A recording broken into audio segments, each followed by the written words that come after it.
కాంగ్రెస్ ప్రభుత్వం వచ్చి రెండేళ్లైనా phone tapping case ఎందుకు కొలిక్కి రాలేదని ప్రశ్నించారు Telangana BJP chief Ramachandra Rao. Phone tapping case విషయంలో కాంగ్రెస్ ప్రభుత్వం మెతక వైఖరి అవలంబిస్తుందని అన్నారు. ఫోన్ ట్యాపింగ్ కు పాల్పడిన రాజకీయ నాయకులకు శిక్ష పడాలని అంటున్న తెలంగాణ బీజేపీ చీఫ్ రామచంద్రరావుతో మా ఢిల్లీ ప్రతినిధి Satish face to face. BJP అధ్యక్షుడు రామచంద్రరావు ప్రస్తుతం మనతో ఉన్నారు. ఇప్పటికే మంత్రి హరీష్ రావుకి, మాజీ మంత్రి హరీష్ రావుకు ఫోన్ ట్యాపింగ్ సంబంధించి సిట్ కూడా విచారణ పిలిచింది. దానిపై వారు మనతో మాట్లాడేందుకు సార్ ఏ విధంగా చూస్తారు? ఈరోజు హరీష్ రావుని సిట్ పిలిచింది, దాదాపు విచారణ కొనసాగుతుంది. ఇప్పుడు ఏ ఒక ప్రభుత్వంలో మంత్రులుగా ఉండి ఏ ప్రభుత్వం అయితే వ్యక్తుల ఒక ప్రైవేట్ జీవితాల్లో ఫోన్ ట్యాపింగ్ ద్వారా వాళ్ళు వెళ్ళే ప్రయత్నం చేశారు, అటువంటి ఒక వ్యక్తుల్ని ఇంత 2 సంవత్సరాల నుంచి ఈ ప్రభుత్వము ఎందుకు వాళ్ళు వదిలిపెడతా ఉంది, ఎందుకు విచారించట్లేదు? చాలా కాలం తర్వాత ఈరోజు హరీష్ రావు గారిని విచారిస్తున్నారు. మరి అంతకుముందు ఎందుకు విచారించలేదు? పోలీస్ ఆఫీసర్ల మీదనే మీరు యాక్షన్ తీసుకున్నారు, కొంతమంది పోలీస్ ఆఫీసర్ బెయిల్ కూడా తీసుకున్నారు.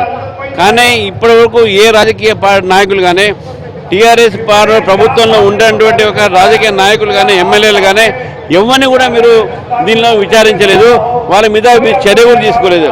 2 సంవత్సరాలు అయింది కాంగ్రెస్ ప్రభుత్వం వచ్చి.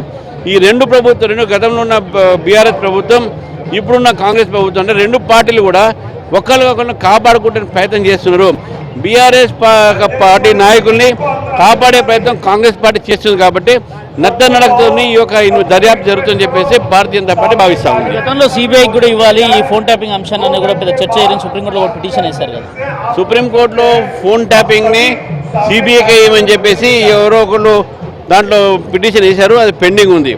అది సిబిఐకి సుప్రీంకోర్టు ఏం చెప్తుంది తర్వాత సంగతి. కానీ ఇప్పుడు ఉన్నటువంటి రాష్ట్ర ప్రభుత్వం దగ్గర, సిట్ దగ్గర ఉన్నటువంటి ఒక దర్యాప్తు ఉందో, ఇంతవరకు కేవలము మీరు దర్యాప్తు ఏజెన్సీస్ కేవలం స్టేట్మెంట్ మాత్రమే తీసుకున్నారు. ఎంతమందికి నష్టం జరిగింది, ఏమేమి జరిగినాయి, ఎవరెవరు ఫోన్లు ట్యాపింగ్లు అయినాయి, దీనివల్ల ఎవరెవరికి నష్టం జరిగింది, ఎవరెవరి మీద వీళ్ళు లాభాలు పొందారు, ఇవన్నీ కూడా వెల్లడియాల్సిన అవసరం ఉన్నది. అది సిట్ పని, ఆ దర్యాప్తు సంస్థల పని. ఎందుకు ఆ దర్యాప్తు సంస్థలు కేవలం విచారించి పంపిస్తూ ఉన్నారు? పబ్లిసిటీ కోసం మీరు అది చేస్తున్నాం, ఇది చేస్తున్నాం చెప్పేసి. కాబట్టి ఈరోజు కాంగ్రెస్ పార్టీ బీఆర్ఎస్ పార్టీని స్పష్టంగా రక్షించే ప్రయత్నం చేస్తున్నారని చెప్పి మేము స్పష్టంగా కనబడతాం. ఆలస్యానికి ప్రధాన కారణం ఏమనుకుంటున్నారు?